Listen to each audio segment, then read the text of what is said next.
tahu dia tiba-tiba mendengar bisikan daripada seorang wanita yang meminta tolong. Hi guys, welcome back to channel Nurul Anira. Wani. Okay guys, so hari ni kita orang nak cerita iaitu tentang Bukit Putus, di mana suara minta tolong di Bukit Putus. Dua beradik berhenti kereta, muncul kelibat wanita rentung. Okay guys, so sebelum kita orang cerita, macam biasalah, jangan lupa korang subscribe, komen, like and share my channel. Okay, jom.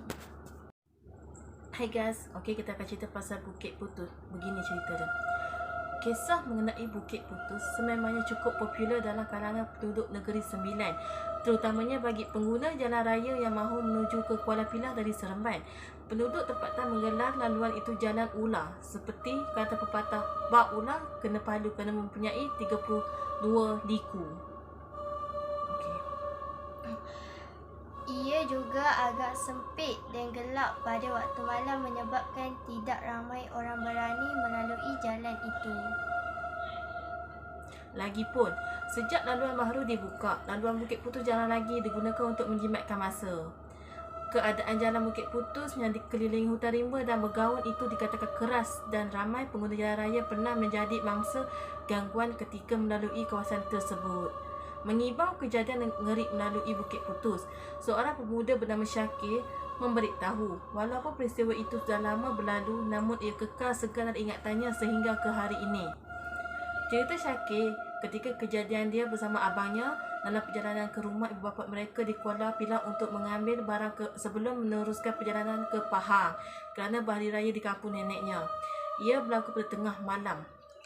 Ketika kejadian, saya bersama abang dan apa yang menimpa kami ketika itu menjadi sejarah hitam buat kami. Malah kalau saya sebut perkara ini kepada abang, dia pasti akan marah dan minta jangan dikenang lagi. Katanya mulakan bicara. Bisikkan wanita minta tolong.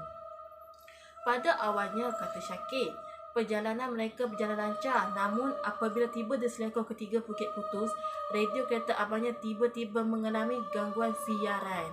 Dalam suasana sunyi dan hanya bertemankan bunyi enjin kereta, Syakir memberitahu dia tiba-tiba mendengar bisikan daripada seorang wanita yang meminta tolong. Saya ingat bisikan itu berbunyi, "Berhenti anak aku, ke kiri gaung, tolong." Apabila saya tersedar dari lamunan, saya segera menggosok-gosok telinga saya sehingga abang hairan melihat gelagat saya.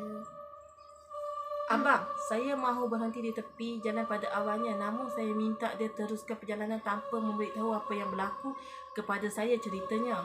Tambah Syakir, akibat ketakutan, dia menitiskan air mata dan tidak berani memandang ke depan dan hanya menundukkan pandangan ke bawah. Tidak cukup dengan itu, kata Syakir. Setibanya mereka di selekoh kelima, abangnya mengadu kereta berasa berat seperti mendaki bukit walaupun menggunakan gear rendah. Saya memang sudah tidak bercakap ketika itu apabila abang tiba-tiba bersuara, "Berat pula." Tiba-tiba kami terdengar suara ketawa dan mengilai. Memang kami terkejut dan saya tengok wajah abang dah bertukar. Kami saling berpandangan. Ketawa itu hilang selepas kami melepasi selekoh kelima. Nenek tua dalam kereta, kelibat rentung ekori abang.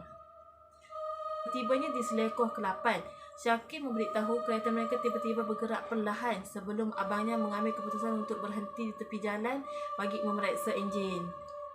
Walaupun di tengah, namun mereka tidak ada pilihan kerana perlu meneruskan perjalanan pulang ke kampung dan tidak mahu tersandai di tepi jalan yang sebelahnya adalah gaun.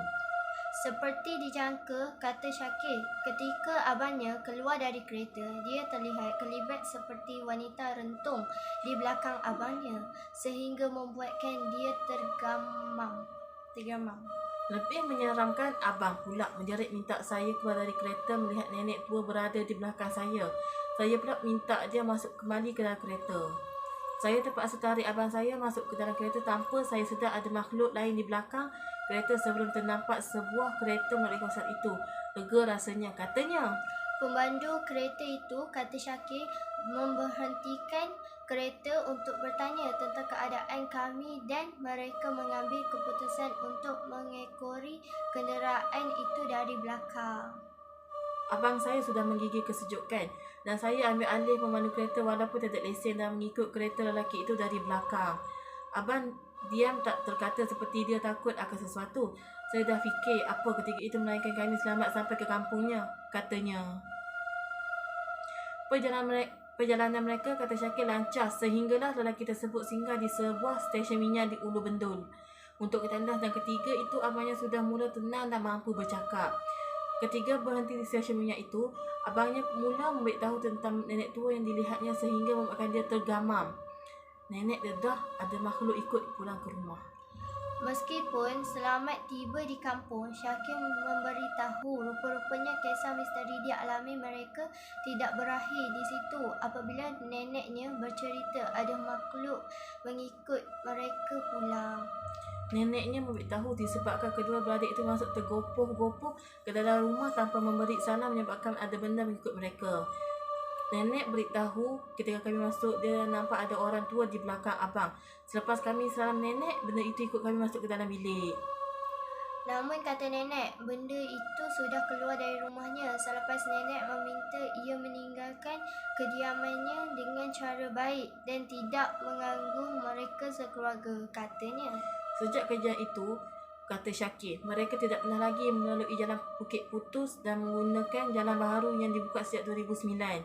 Dia menasihati orang ramai yang mahu menggunakan laluan lama itu supaya berhati-hati khususnya pada waktu malam.